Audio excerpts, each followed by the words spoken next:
Mr. Williams, well, thank you for coming to the Nzuri Kahawa Report, and we're glad to have you, us, and my guest, and also and everybody else who's watching this podcast. Well, I guess by the form of introduction, how about you introduce yourself, sir, or professor? Okay, so I'm a professor at American University along with your professor, although I think she's full-time and I'm part-time. And I've been teaching most of my career. In my 39-year career, I've spent about a quarter of it in government, about a quarter in nonprofits, about a quarter in private sector, and about a quarter in academia, with a lot of that overlapping. And I guess by way of introduction, I could also say that I spent the first 10 years of my career mostly focused on Morocco, more than any other, no, just more than any other country. Next 10 years of my career working on Algeria, more than any other country, where I am now. And the last 19 years of my career working more on Tunisia and Libya than any other countries. And of course, Libya is the topic today. But there were times when I was a State Department diplomat where I was covering all of Africa or all of the Muslim world in various ways. So I've had a long, interesting career, but a lot of it focused on North Africa. Interesting. I guess going to the first question. Well, Libya has been called the Somalia of the North. By the way, I think I coined that name, so I'll take credit for it. And I hope I don't take offense to any Libyans. I have nothing but love for the Libyans. But for the last 15 years, Libya has been basically a failed state, reminiscent of Somalia. So at this point, considering the historical context of authoritarian bargaining and economic development and the absence of democratic political space in Libya, under Gaddafi's 4-year dictatorship, Libya missed an opportunity to build a national and civic nationalism. So as far as I understand it, tribal identity supersedes any manufactured Libyan identity, whether that was colonial, post-colonial. So is the future of Libya predetermined by bitter rivalry between the people of inhabiting Tripolitania, Fezzan, or Cyrenaica regions? The short answer is no, but I'm going to give you a longer answer. But let me sort of unravel because your question had a bunch of statements that are also could be questions. So let me kind of unravel that. First of all, and of course we could say more about everything I'm going to say, but this will be sort of perfunctory a little bit. First of all, the 40-year dictatorship in Libya was catastrophic for Libyans. In many ways, it was. So even though Gaddafi had a fairly positive profile in Africa, and advanced a lot of African movements that were important, including the strengthening of the African Union and a lot of other things, and a lot of policies I even agreed with. Domestically, it was horrible for Libyans, and they were in a big hurry in 2011 to throw him out of power, which is something a lot of African populations didn't quite understand because they didn't know the story of how Libyans were suffering under Gaddafi. 93. So during that period, he had an anti-tribal policy. Like most North African states, tribes were the past. Other political formations were the future, and an anti-tribal policy. In 1993, there was one of several assassination attempts on him, and the assassination attempt of 93 was led by, in large part, members of the Warfala tribe, which is the largest tribe in Libya. And after the assassination attempt, Gaddafi changed his position towards tribes, both in Libya and in Africa, and tried to have a pro-tribal strategy to, let's say, mitigate and ally with tribes in politics. He used to go around Africa. He's calling himself the king of the tribes of Africa. And then domestically, he was trying to mitigate threats by allying with some of the tribes. When 2011 comes around, the Arab Spring, Gaddafi tried to mobilize a tribal strategy to fight the revolt, and it completely failed. In part because tribes don't have a lot of currency in Libya. And it was more like leaders in history, but it wasn't really like tribes like you find in a lot of other African states. So it was a complete failure as a policy to defend himself, and the tribal defenses sort of collapsed, and some of the ethnic people ended up in Mali, and we can talk about that. But there was a lot of and sorry if I'm using terms, the terms have shifted over time, but you know what I mean. And so it was a complete failure. And it's notable that more than 1,000 militias that formed during and after the Arab Spring, none of them took a tribal name, not one, because Libyans didn't want to organize on a tribal basis. But whereas a lot of Libyans will come tell you that, and a lot of sort of anti-Arab Spring, anti-democracy, pro-authoritarian people, including in Africa, will come and tell you, Libya is all about tribes. but it really isn't. They have some importance among 30% of the population. It used to be more for things like marriage than politics. But they don't. 70% of the population doesn't consider itself tribal and doesn't really want to be organized in tribes. In fact, one of the slogans of the Arab Spring was "La ala Qabiliyya," like no to tribalism, because the anti-revolutionary crowd was trying to sort of foist tribalism back on the situation.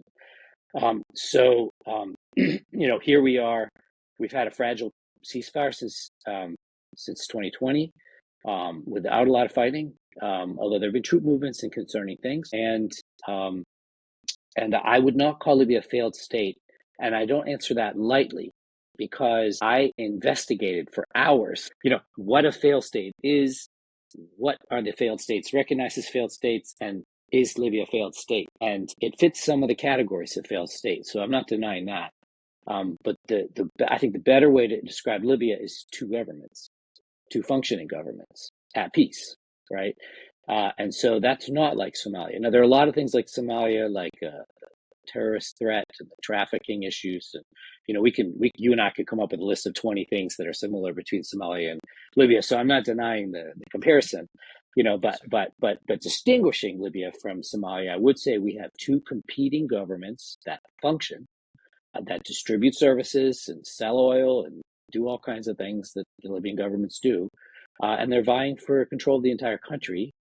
And then, like Sudan, we have an international proxy conflict, and we have the big role of Russia's Africa Corps, former Wagner Group, which is in many ways aggravating things. In Libya, we have a sort of Turkey versus Egypt thing, but that has improved since the ceasefire and the rapprochement between Turkey and Egypt. And so now, Turkey's more in the east and Egypt's more in the west of Libya, cooperating. And I'd say one last thing, which you didn't ask, but kind of completes my answer, which is that Western Libya has been pretty democratic since 2011, and Eastern Libya hasn't. And a lot of Africans sort of side with Eastern Libya, sort of Haftar and his anti-Islamist rhetoric and sort of his authoritarian, crony capitalist way of running things. But what's lost in those narratives is that Western Libya keeps holding elections. Western Libya, despite the corruption of some of its upper leadership and some of the other issues, wants to be democratic, wants to accomplish what Tunisia ultimately and Egypt ultimately failed at. And so we can't discount the democratic aspirations of the vast majority of Libyans in the mix, because they still hold a lot of territory. The majority of the population is in those areas, and they're still fighting the Arab Spring in their mind, in the sense that they want this ceasefire that's lasted for roughly 4 years to transition into a democratic state. So I guess a segue to that would be, is a unified, stable Libyan even possible given the deep-seated divisions and entrenched interests of various internal and external actors? Yes, but I think the best way to understand Libya is that Gaddafi privileged the center, and all of Libyan history privileged the West, modern history. And so the East got short shrifted and the South got short shrifted. And so if you ask an Easterner or a Southerner, a typical Easterner or a typical Southerner, do you want to be part of a Libyan national state?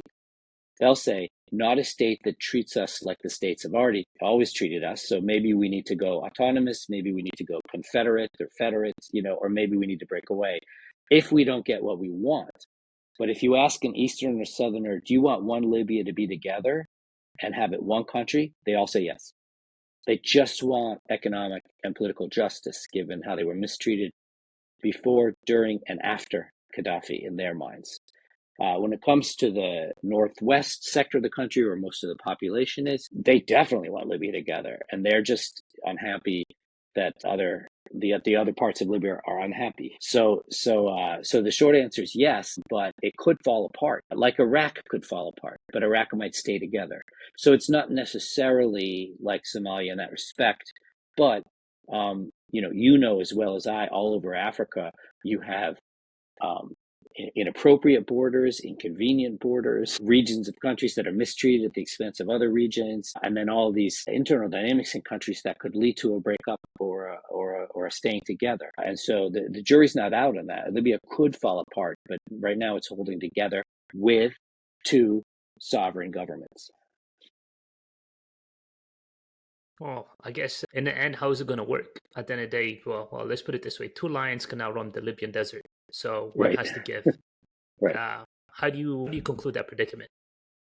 Well, obviously, it's up to Libyans. The old phrases, Libyan led, Libyan controlled. And that's the Yeah, first thing Libyans will say. Like, they'll say, "Oh my God, the international community needs to help," but while they're helping, they got to get out of our way. And then the international community doesn't quite know what to do with that. I've worked on Libya for decades, and they're always telling me to wait because they haven't worked out stuff that's before the revolution, after the revolution, until the politics works itself out. And then they say, "Oh, the politics aren't working out. You internationals are causing the problem." And then they say, "Well, you internationals need to help us solve the problem."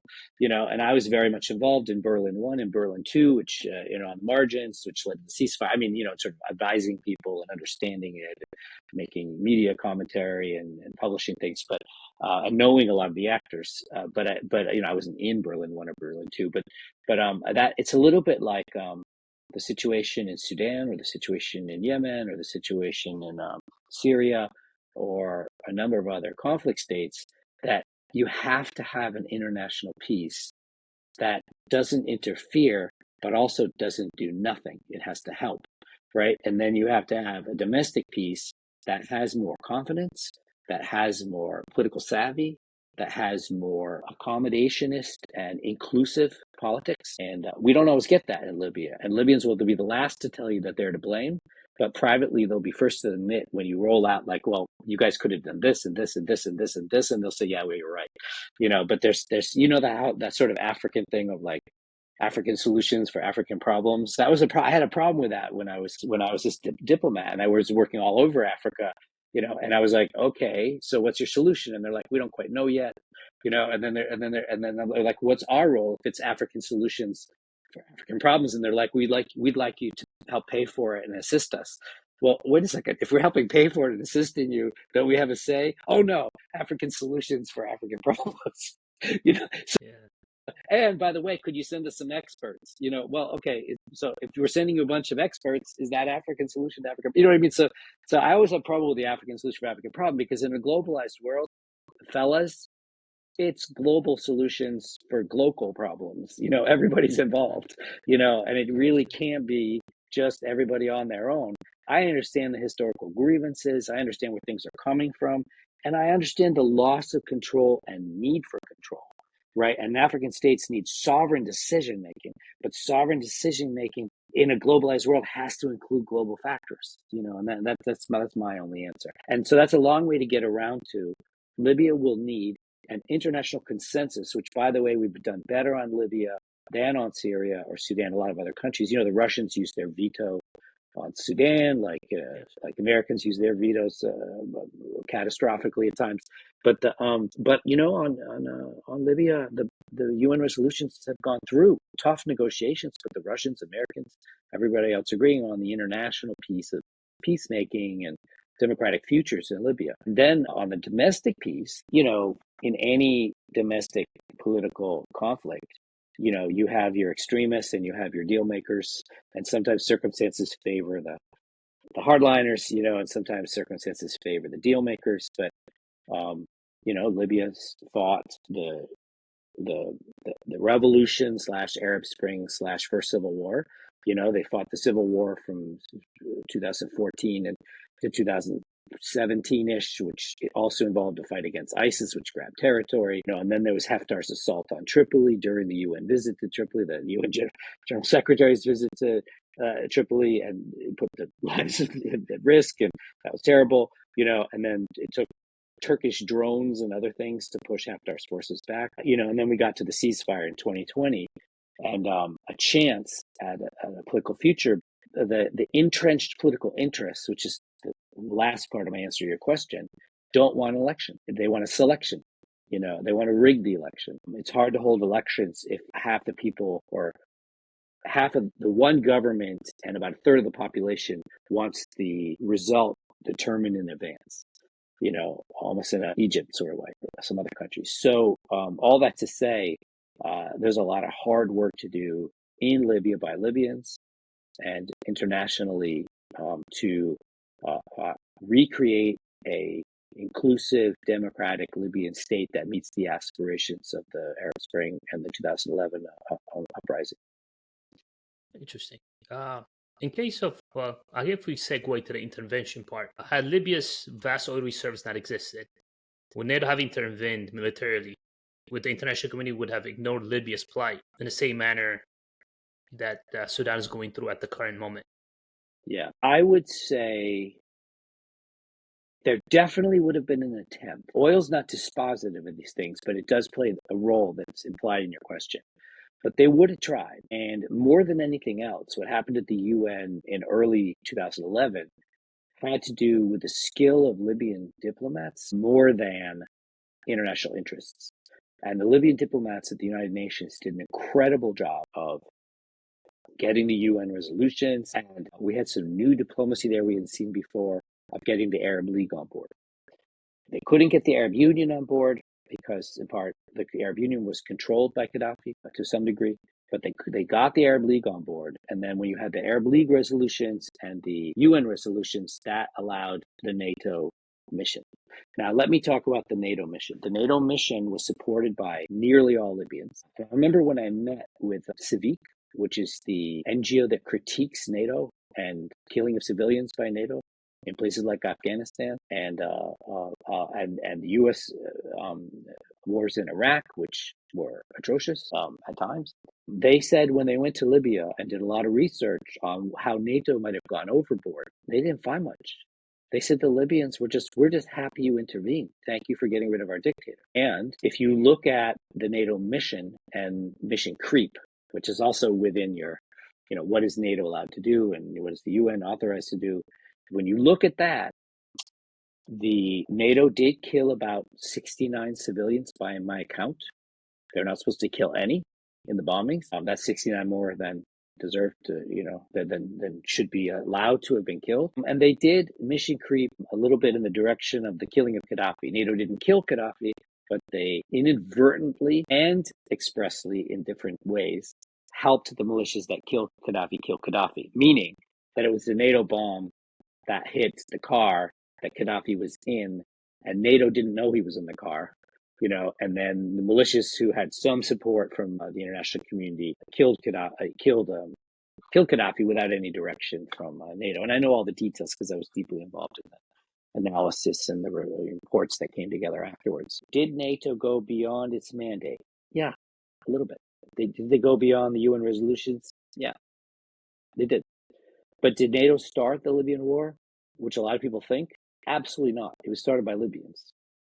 And they had bona fide UN resolutions, which we didn't have for a lot of other international conflicts, including American invasions of countries that were not supported by UN resolutions, including the invasion of Iraq. There was a UN mandate to allow NATO to go in, and NATO did a pretty good job because 8 months later, the government was gone and the people were in control. Now, that didn't mean that the 2014 civil war had to happen or that ISIS would be able to grab territory in 2015, which gets to your Somalia comparison, but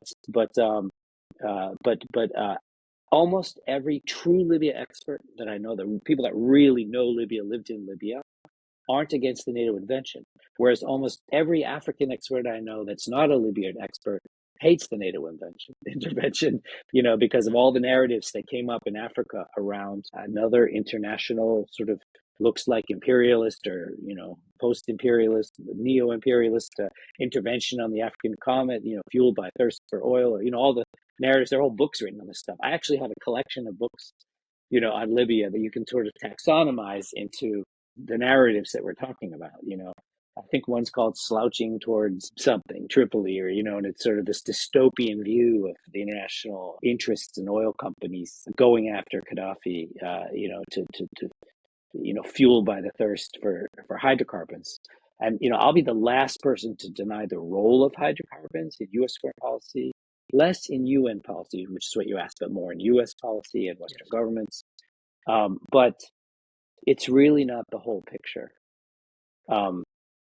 Let me tell you just a quip, and some people might be rubbed the wrong way by it. But I remember as a diplomat, an old seasoned diplomat turned to me. I was a diplomat. He turned to me once and he said, anyone who thinks American foreign policy is entirely governed by oil has to take a look at our relationship with Israel.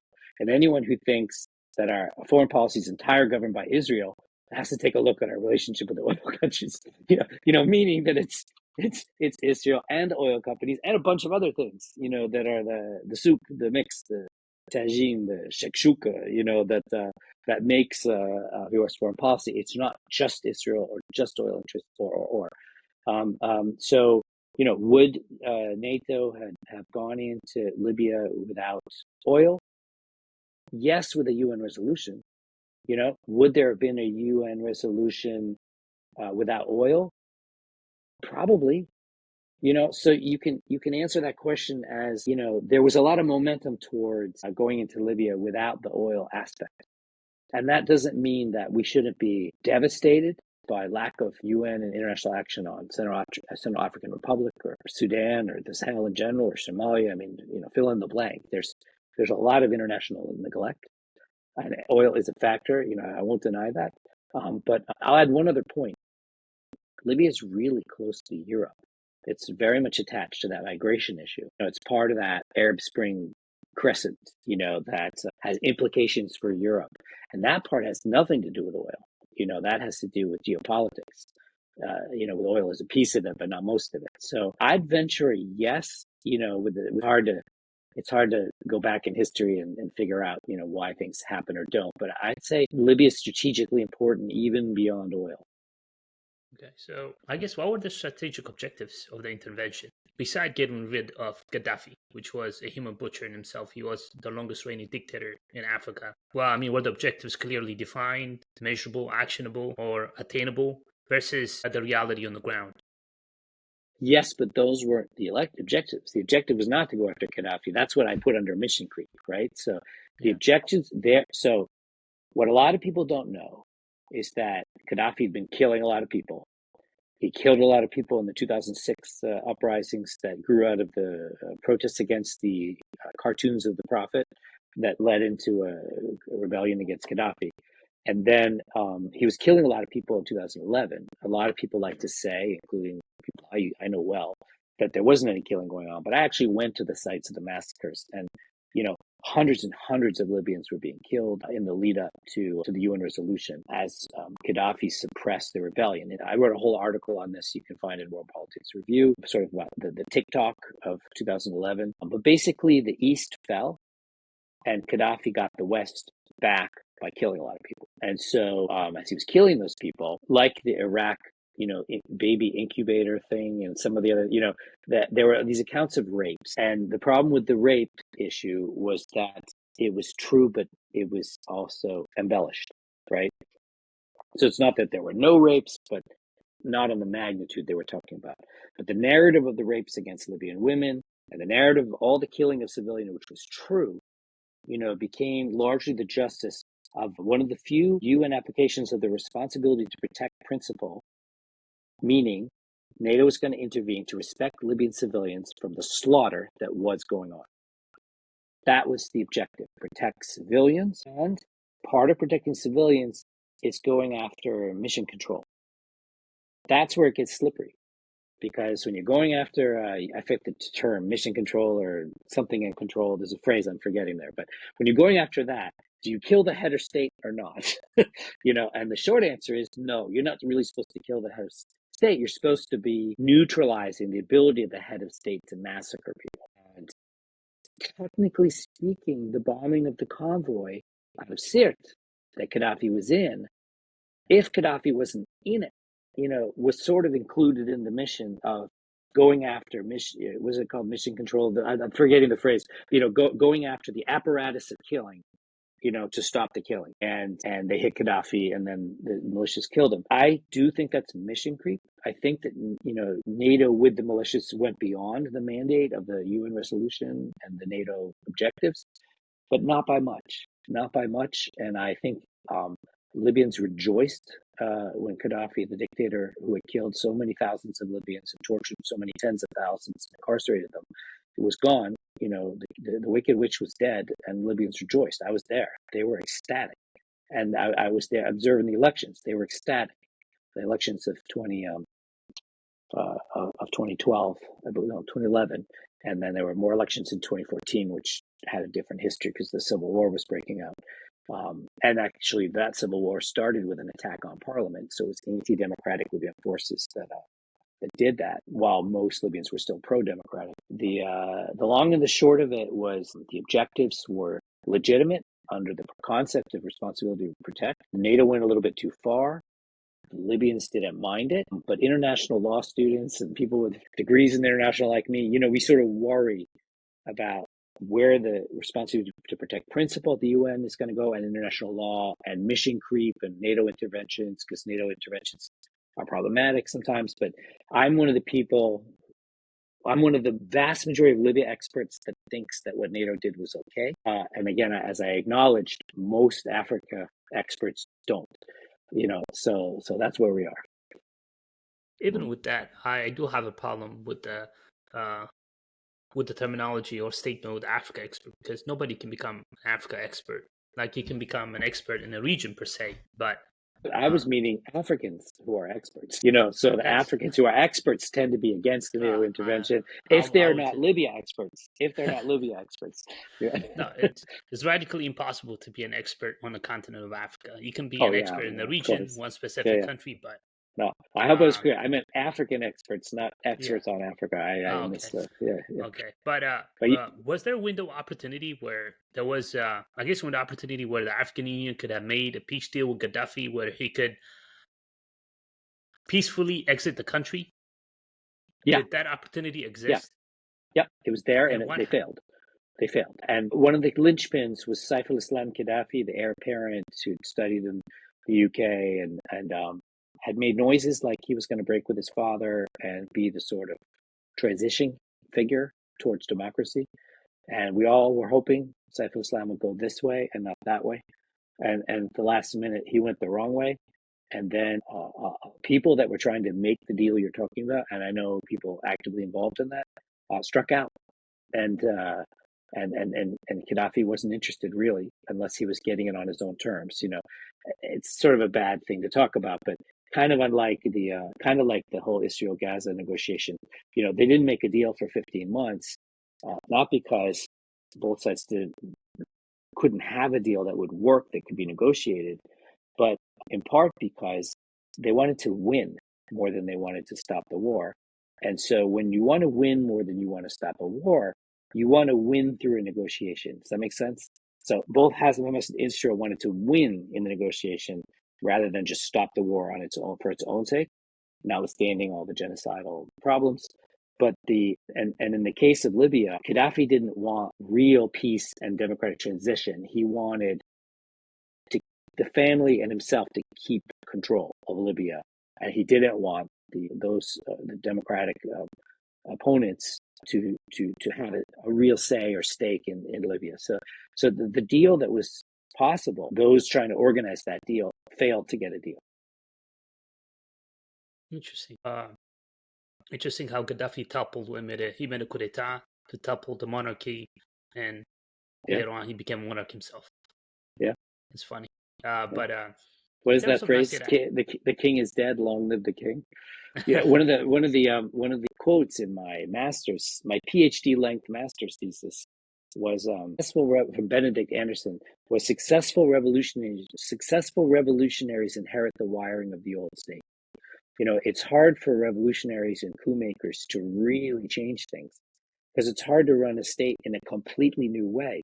Because the day after the revolution, the lights have to come on, and the ministries have to work, and the schools have to, hold session, and you may have revolutionary ideas, but you also have to perform economically, and all revolutionary societies have what economists call, I'm sorry, I'm taking a side here, but it helps, I think, have what they call a J curve. So people make a revolution because they're economically unhappy, and then the economy plummets, because it always does after a revolution. And then the success of the revolution is how much you can turn the economic activity around and make it positive, right? That's very hard when you're having a civil war. That's very hard when you're having all kinds of crises. COVID, like in Tunisia, COVID had a big role in the Tunisian coup of 2021, And so, with that in mind, revolutionaries have real problem because changing everything isn't efficient. Changing everything isn't necessarily successful, and so you have all these, competing priorities after a coup or a revolution about how you're going to make the population happy. And it's often using the wiring of the old state, which then constrains you back into maybe operating a little more like the regime before that you wanted to completely change and everything they've done. So that was an aside, but I think it addressed. Yeah, you just described several African countries, Sub-Saharan Africa that I know, Yeah, Eritrea being one of them. yeah, yeah, yeah. But in case of Nasir Akhtar, sir, Professor, there's transactional boundary lines between Libya, Niger, Chad, and Sudan.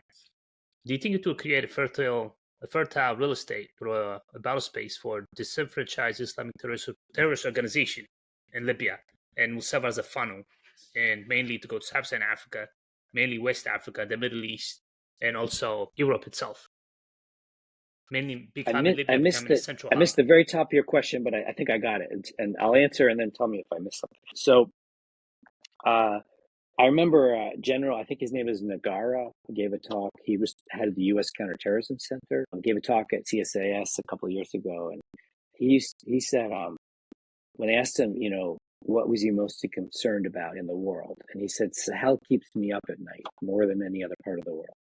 And we've had this steady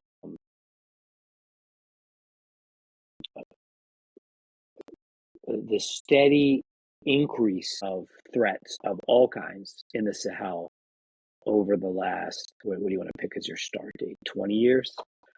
That's very, very concerning. And, to the point that countries like Senegal, turn to the international community and say, like, WTF, let's take a look, could you guys help out to the international community?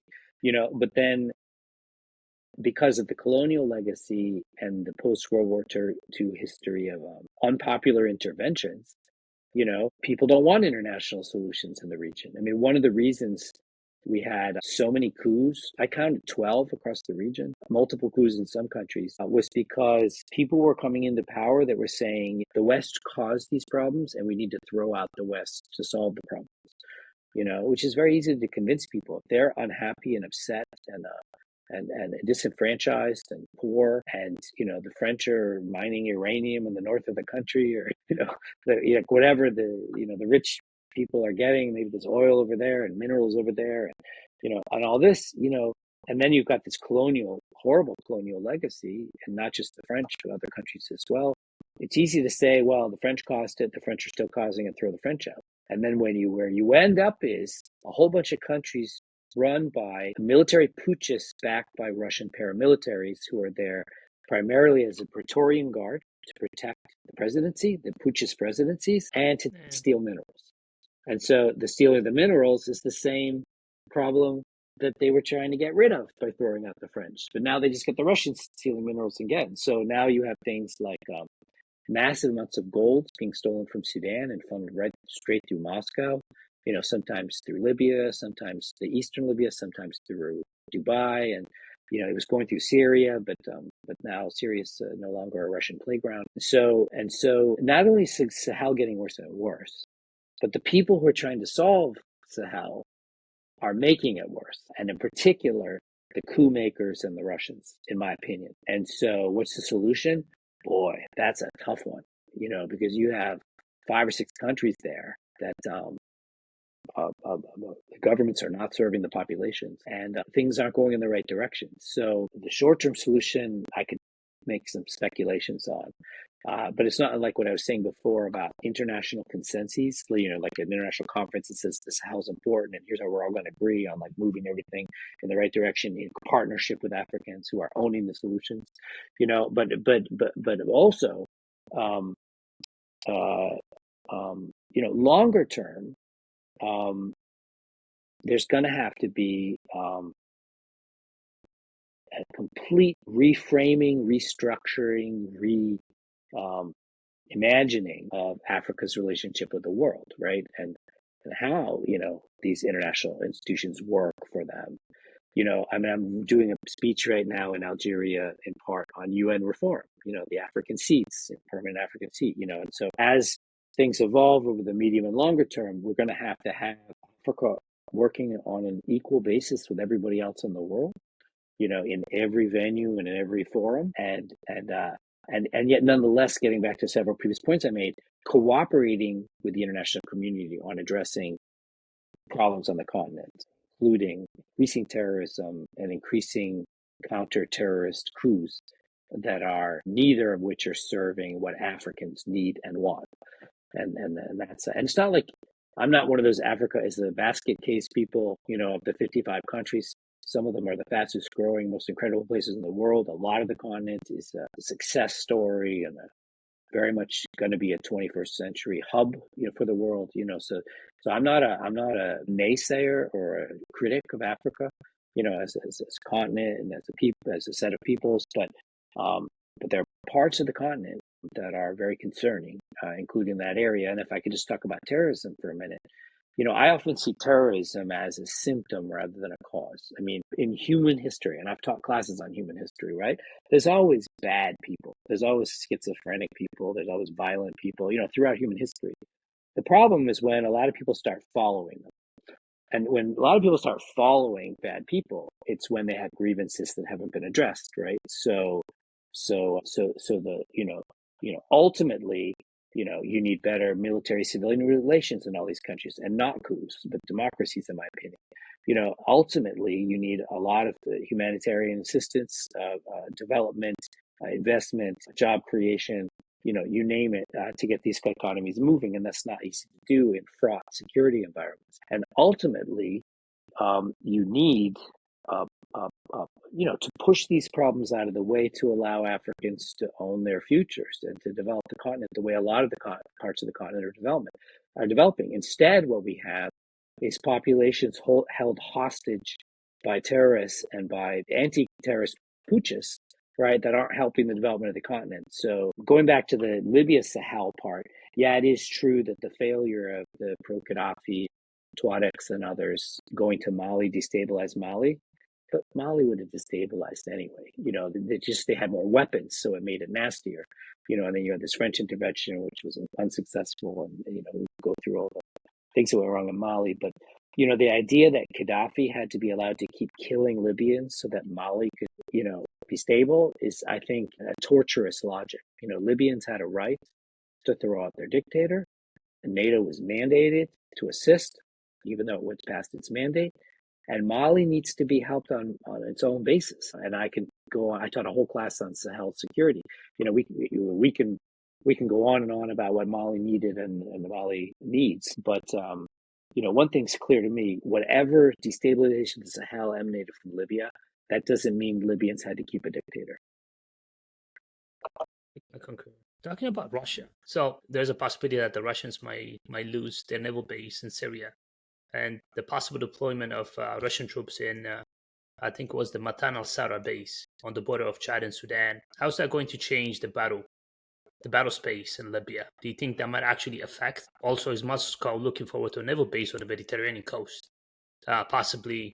So basically, Mediterranean coast on the Mediterranean, but also let's not forget that they had reached an agreement with when Omar when al-Bashir was in power in Sudan that they're going to have a naval base in Port of Sudan. So a naval base in Sudan along the Red Sea and another naval base in the Mediterranean.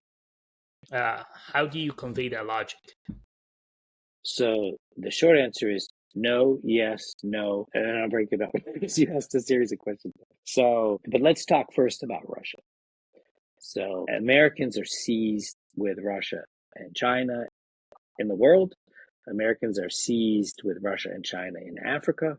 And Americans, not knowing much, often think, well, bad Russia in Africa is kind of like bad China and Russia, and we just need to oppose them. And they don't really understand the dynamics of the Russian African relationships and the Chinese African relationships and what's good for Africa within that matrix. Like Belt and Road isn't evil, it's pretty good as long as the terms of the loans are okay and it's not all Chinese workers. Like there's plenty of good in Belt and Road. There's Chinese investments not a bad thing, a priority. But Russia in Africa is basically a significantly weakened state that only has the bandwidth to focus on about 6 or 8 African countries at a time, not all 55. Russia just doesn't have the strength to project, doesn't have the military assets, doesn't have the diplomatic and the developmental bandwidth. It's not China, and it's not Europe, and it's not the United States. So Russia and Africa is simply a set of authoritarian bargains of sorts, if I can misuse a phrase, to project Russian power and prop up local proxies. And in that context,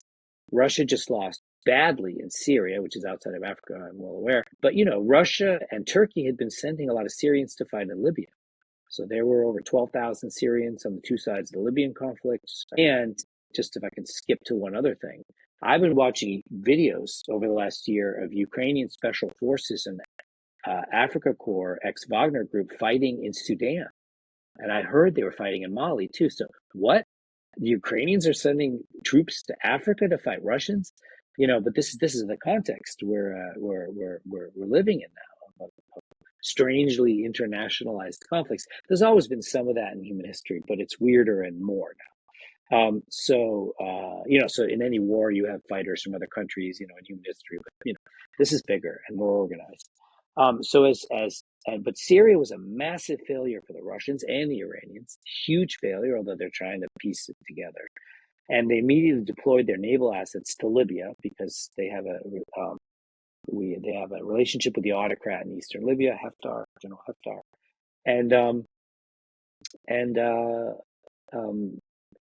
the people at AFRICOM say over our dead bodies, Russia's going to have a naval base, but they already kind of do. I mean, Russian ships enter and leave Libyan ports quite easily. I don't know how many of the ships that were sent are now going to stay in Libya, but longer term, this goes back to the questions you were asking about the Libyan agreement, because if we get a Libyan political agreement, the Turks and the Russians will have to leave, to a large degree, even if, there's some military assets or advisors that stay at the invitation of the sovereign government, like American advisors might be in certain countries, not in war zones, but just, training people or whatever. So, the fate of Russia in Libya depends on the fate of Libya, but also the fate of Libya depends a little bit on Russia in Libya. So that's a complicated thing. And Russia would love to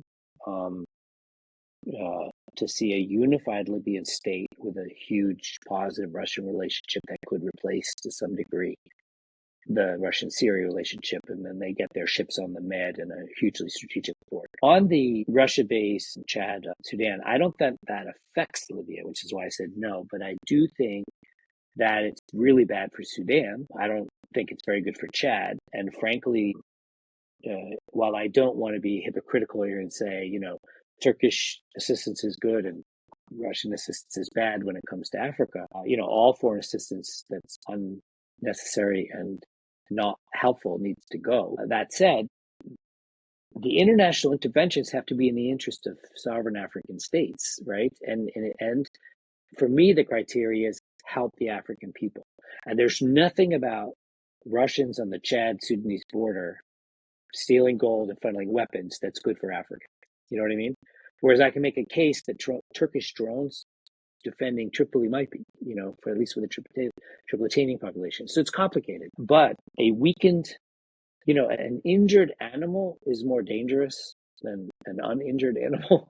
And Russia's an injured animal right now in Ukraine, in Russian territory with Ukrainian troops there killing North Korean troops now, and losing a face around Africa, and then aligning itself with these putschist presidents and renegade leaders like Hemeti in Sudan. So all of that to say that Russia's not gone or going or weak, but they are dangerous and they are expanding in certain ways, like you said. And means that when we're talking about Americans, they need to find intelligent ways to counter the Russians. And when we're talking about Africans, we need them to understand what's going on, and not to swap Russians for Westerners, and to get back to solutions that work for Africa, really, and with sovereign control. And I say that in the context of everything I said, that we do need African solutions to African problems.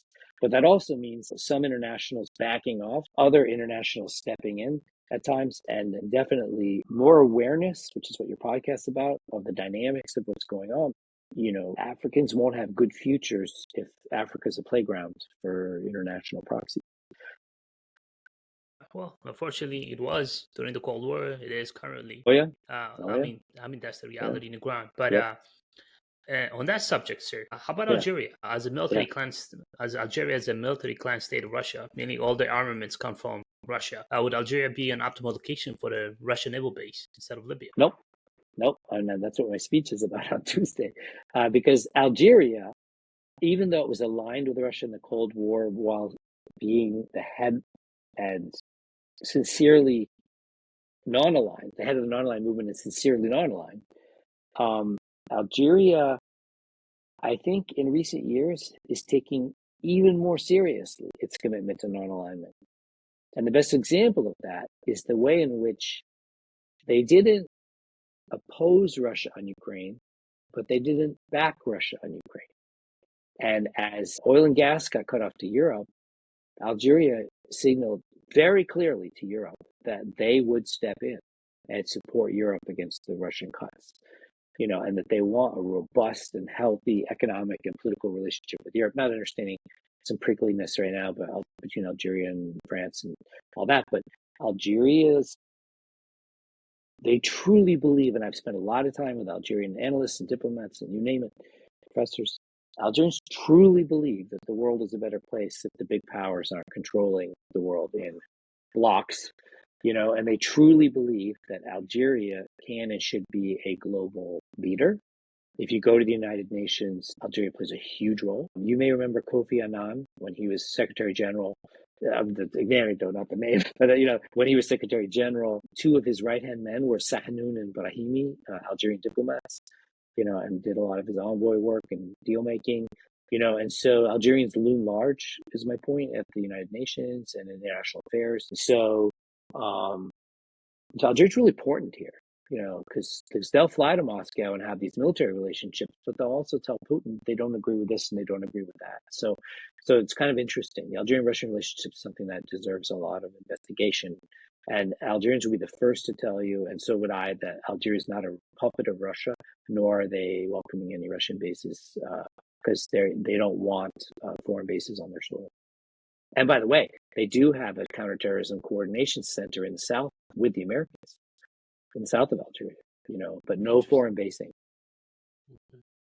On the issue of migrants, so what are the humanitarian implications for migrants and refugees being trapped in Libya?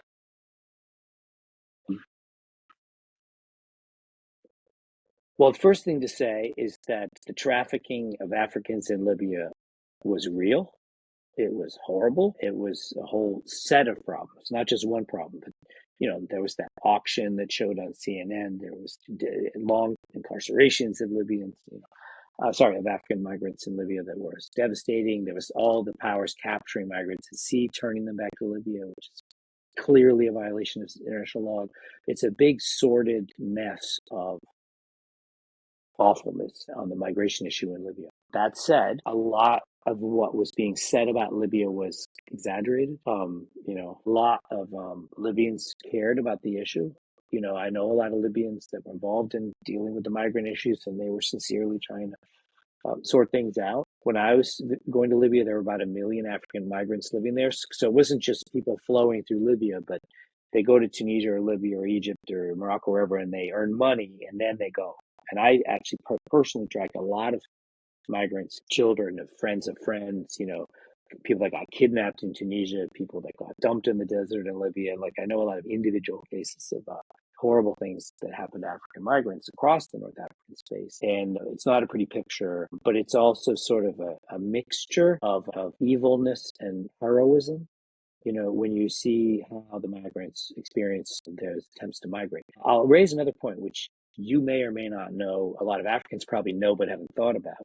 But migration is also often, and I gave the whole lecture on this a couple of years ago at NATO. The international and European picture of migrants is often poor people escaping war and poverty. But when you actually analyze African migrants, it's a lot of middle-class educated Africans who can often generate the resources and have the ambition, to have a better life in Europe, and earn money for their family, whatever. This idea that just these poor, they might become poor on the trek. But what I wanted to say is Europeans and Americans don't realize that a lot of the migration it's like the Syrians who went to Germany. It's educated Africans with degrees who had home resources, who desperately want to make their lives better and their families' lives better. It's not just, refugees running from war zones. I'm trying to create a different picture here of an educated middle class Africa on the move, crossing the Sahel and moving into Libya and Tunisia and Egypt, Morocco, and trying to get across or over to Mauritania and over to the Spanish islands. And we know this. I mean, we studied it. The experts study it. And so with that in mind, there are short, medium, and long-term solutions, and I could list about 40 for you if we had time. But, one is stop sending captured migrants back to Libya. Another is stop repatriating Africans to countries they're not even from, to get them out of your hair and push them back from Europe, and there are solutions too, like Morocco's giving equivalent green cards, giving residency and jobs to Africans and say, hey, how about stopping here and not going on to Europe? You can earn a living in Morocco, there are great NGOs out in the Mediterranean saving lives and figuring ways to, distribute African migrants in Europe and put them in safety, et cetera, et cetera. So this is a huge issue. And I even forget, your question was about Libya and the trafficking. But a lot of crimes were committed. A lot of evilness was done. When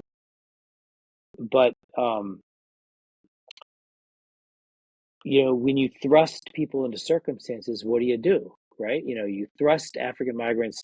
You're a Libyan militia in Tripoli, right? And you got 100 migrants. And the European Union just told you, send them back to where they came from or incarcerate them. What do? Do you try to send them back? Do you incarcerate them? Do you put them back on boats towards Europe? Do you release them and let them try to cross again?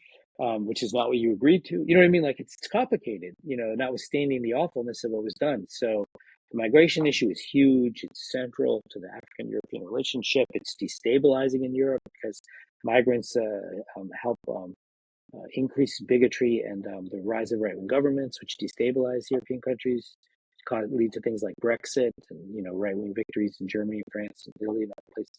So it's all interconnected and important. But ultimately, if we're going to talk about the long-term solution, we need African development, we need humanitarian and improved policies for migrants, and we need more humanity in the receiving states for migrants so that they can be treated with dignity and get somewhere safely. Well, Professor, I have one last question. It's a subsection of two questions for our ending, and I guess we're going to circulate back to question number one. So what lessons can be learned from the Libyan experience or for future interventions in other countries? And how can the international community better prevent and resolve conflicts in the 21st century if it arises? You never know. So Sudan might be the next case. On interventions, as I indicated earlier, there's a massive discussion that has to happen about responsibility to protect, because it was deployed in Libya and a few other African contexts by the UN with not very good success. But I think the principle has to be preserved, because I think, and pick your number, once 100 or 1,000 or 10,000 or 100,000 or 1,000,000 innocents are killed, the international community has to take action beyond just passing UN resolutions, but it needs to stop the killing at some point. Pick a number. There's some point at which 10 million, there's some point at which the slaughtering of civilians has to trigger action by the international community, which might be military action to stop the killing. So that's some of it. In a larger sense, if the UN wasn't broken, if we had UN reform, you could have a perfect world where the UN just holds meetings and stops conflicts, and more people live and the world will be a better place. We're not at that point yet. The veto is still an issue.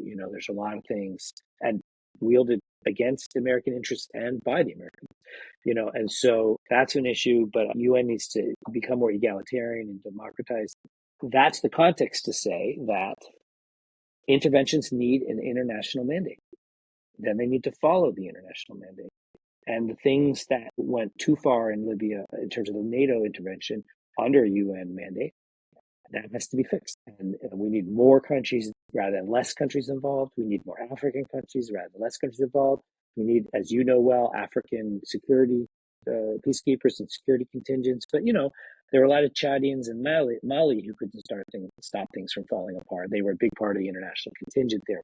But ultimately, we want African peacekeepers and African negotiations. Stopping the Sudan war. Bringing peace in Mali or Sudan or wherever. And so there's a lot of lessons to learn.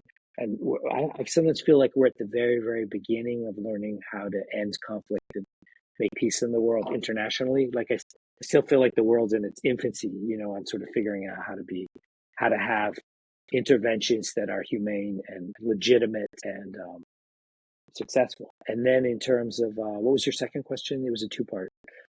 I guess you kind of answered the question, but there was Okay. How can the international community better prevent any sort of conflict in the 21st century? But Yeah, I guess since you already answered that question, but I'll just add this point. There are a lot of drivers of conflict. Climate change is less of a driver than a lot of people think it is, but it's about to be a much bigger one. Water scarcity, energy competition. I mean, there's a lot of think tanks that do this, and you can read about it. But there's a lot of new triggers for conflict coming. There's a lot of well-known triggers for conflict coming. We have more displaced and people on migration in the world now than ever, both by pure numbers and the percentage of the world population. And all of that's destabilizing. So I think the simplest thing to say is the global community has to listen to each other more, work with each other more, so that the solutions make sense to everybody and are implemented efficaciously. Because the problems are going to get worse before they get better, and the global community has to address them with all of the lessons learned that you're talking about and all the types of cooperation I'm talking about. So I guess one final question before we end. How bad do you think it will get before the international community acts in Sudan? I mean, yeah, it's already I bad I thought enough. you were gonna say how bad was the world gonna get, and I was gonna say things usually have to get really, really bad before we do anything. That's the But the way question is, momentum is. But on Sudan, another case where neither side wants peace. Another case where both sides are using humanitarian assistance as a weapon and starvation as a weapon. Both sides are committing war crimes, and one side is way more. The RSF side is way more war crimey and genocidal than the other side. But only one side has an air force, and that's not doing too good. And the other side is on the ground committing war crimes. I hope it doesn't have to get as bad as it could. But it's been getting steadily worse in the fall. We had an arms race last summer. We had a buildup in the fall, and we have things are really bad right now, even though both sides are making noises about peace talks. But I think that's just satisfying demand for saying certain things. But let me also say, and pose the question back to you: when does the international community say enough is enough? We need to protect Sudanese civilians. That's enough. That's how many genocides in Darfur until we say enough is enough? And then who's the intervener? And what's their mandate? And then how do we stop it? Because if I could say this, when I get confused about international affairs and what position I'm going to take, filter is how can my position protect the people with the least power? And you've heard it in some of my answers. I'm less about the interests of countries and more about there are populations being mistreated in a situation. What's the policy that's going to most help the people who have the least power? And that's what's going on in Darfur is not as ferocious and rapid as Gaza, but over the years, in some sense, worse than Gaza. And who cares? Which is I think behind your question. Yeah. And hopefully we'll act before it gets turns into one of these 20-year conflicts like we've seen in Sudan and other countries, 10 years, or I don't have the exact numbers, but these conflicts can go for a long time. And think about it. The Sudan war broke out over a dispute between generals over who was in charge. It had nothing to do with deep rivalries among Sudanese or some desire for a civil war over some issue. No, it was two generals vying for power. That's really tragic. Innocent children are being killed in Darfur because two generals who used to work together couldn't work it out. I fear it'll have to get pretty bad, but I hope it doesn't. Yeah, you're 100% correct. Well, Professor, that concludes our meeting for today, and I would like to thank you on behalf of Nzuri Kahawa Report for joining us and on your wonderful lecture on what's happening in Libya. And I look forward to having you sometime in the future as well. It was a pleasure, and good luck with the podcast. Thank you, sir. By the way, sir, it's gonna upload, so when I stop it, just let it. Yeah.